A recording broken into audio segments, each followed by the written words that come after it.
Greetings, everyone. This is Rock and Roll Spock coming at you with the Weekly Comic Book Roundup. We've got a not too big of a haul of DC books this week, as well as a few image books. We're going to kick things off with Batman Offworld number 6, which is actually a holdover from last week. There was some wanted to get the variant cover. So where we left off, Batman's Tamrielian ally Ione had apparently turned him in for the bounty from the Black Sun Mining Company. And he was brought before the Whisper and Wrath Black Sun, the Black Sun siblings who run the company, at their headquarters, known as the Orb of Orphans in the Slag Galaxy. But Ione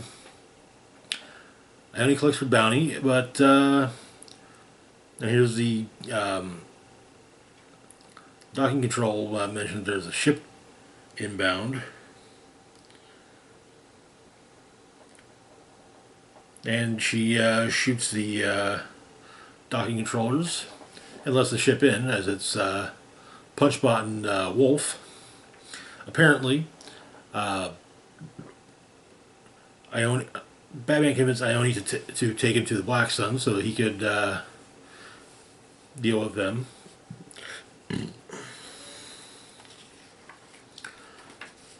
And he's currently being tortured by Whisper Black Sun.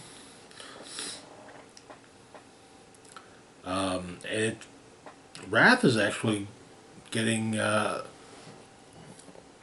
bit agitated because it's taking Whisper a lot longer than normal to, well, kill someone with his whispers. Batman is trying everything he can to withstand Whisper, but there seems to be trouble in the Orb of Orphans, so Wrath goes to check it out. When Wrath leaves, Batman whispers to Whisper, basically doing to Whisper what was done, what Whisper did to him. But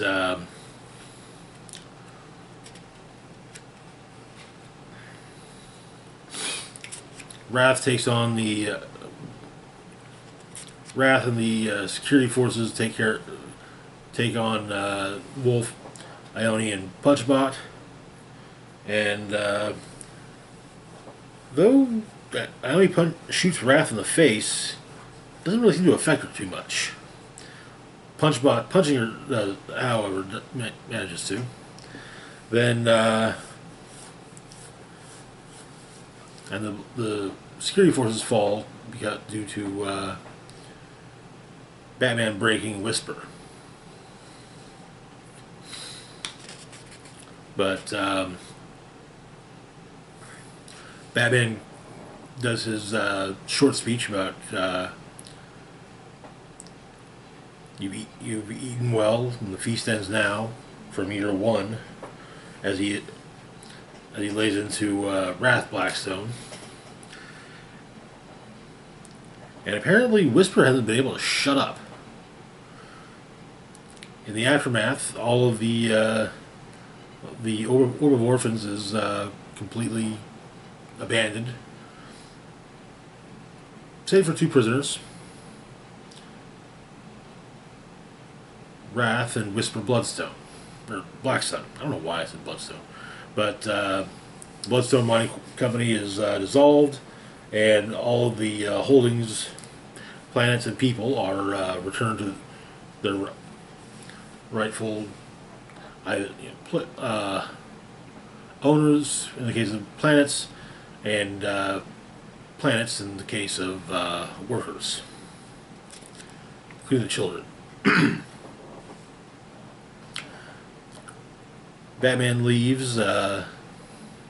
Punchbot's managed to find him a ship that can take him back to Earth, but Ione and Batman part with a kiss.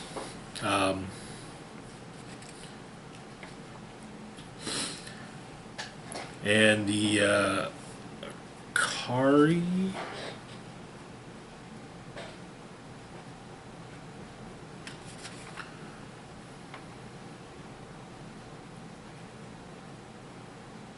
The Ikarian that Batman encountered in the first issue is still working for the Coonan gang as Muscle. Batman makes a point of taking him down before the first thing he does when he returns. And Ione has Ione, Wolf, and Punchbot have basically become kind of a League of Batman in deep space, the Batman, the bats of space, basically.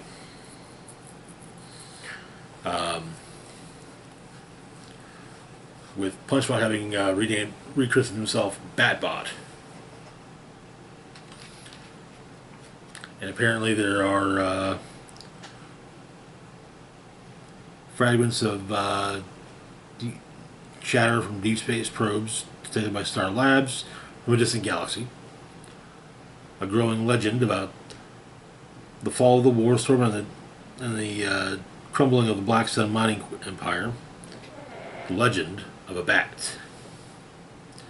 And that is where the series ends. I'd really like to see I'd like to see so at least Ione and Ione, Punchbot, and Wolf return, but who knows when that'll happen. Fingers crossed. I'd especially like to see Nightwing meet Ione and basically say, and maybe make some comments about the fact that Dick and Bruce were more alike than they both realized. But anyways, that's gonna bring us to our next book. We've got Batman Dark Patterns number 3. Where we left off, Batman was investigating the Wound Man and potentially found where the Wound Man came from.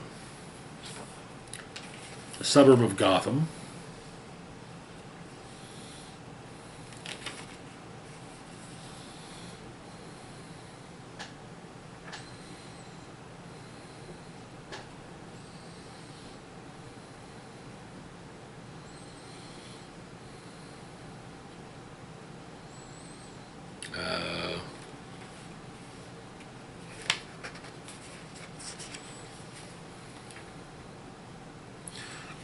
Greenfields. The issue opens with showing the Wound Man taking his first victim.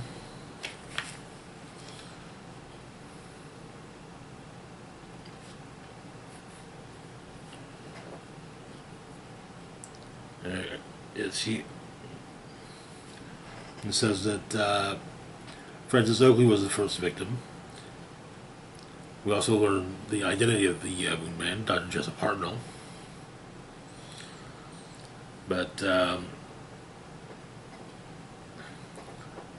Oakley had blocked attempts at telling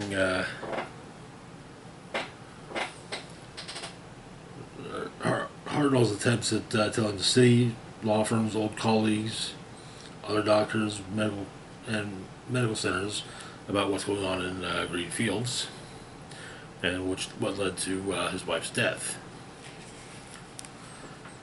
But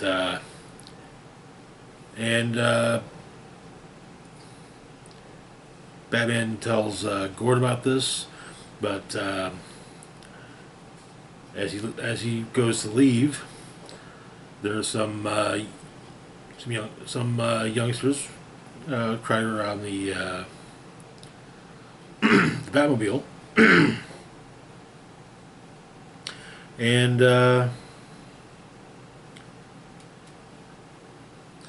Batman notes their various injuries, as well as point that they aren't going to let him tell anyone what's going on.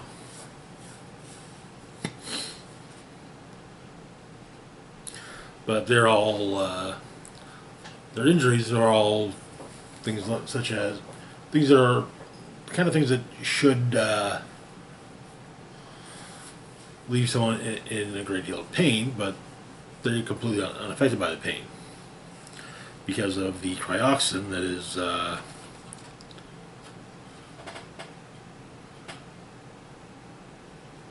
was basically dumped in what's now Green Fields by Ace Chemical.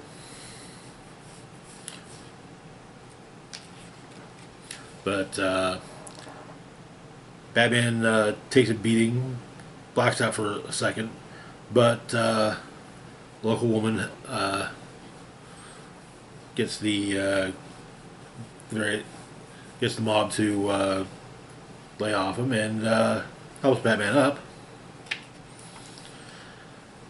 And, well, the Moon Man has been taken prisoner by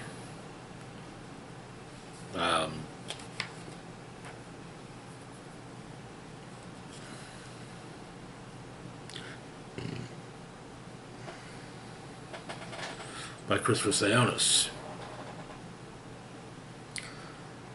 Also, Batman here learns of what happened to Hartnell's wife, but he heads back to Gotham to save the Wound Man from Sionis.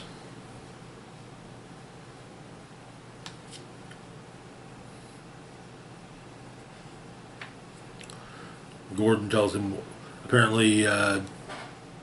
Sareka was attacked by Sionis' men as well when they kidnapped the Moon Man. And the Moon Man manages to escape his bonds and evade getting shot by Sionis' men. Or, well, it seems that Sionis and potentially Sionis' men shoot Sionis' men, but also Moon Man. But Moon Man is trying to trying to kill Sionis. And of course, Sionis, does the whole, "Oh, hey, I'm so glad you're here, Batman. This man tried to kill him, and oh, it seems my people got killed too. Oh well." But Batman explains that he knows exactly what happened. He's also told Gordon this. And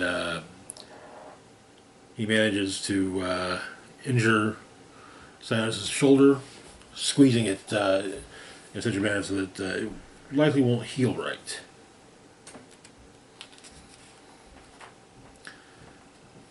But Wound Man manages to get away. Batman calls an ambulance for Wound Man as well as for Sionis, and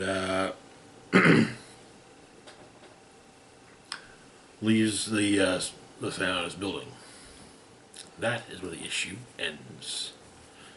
Okay, alright. We managed to deduce we managed to learn the identity of the Moon Man as well as his motivation.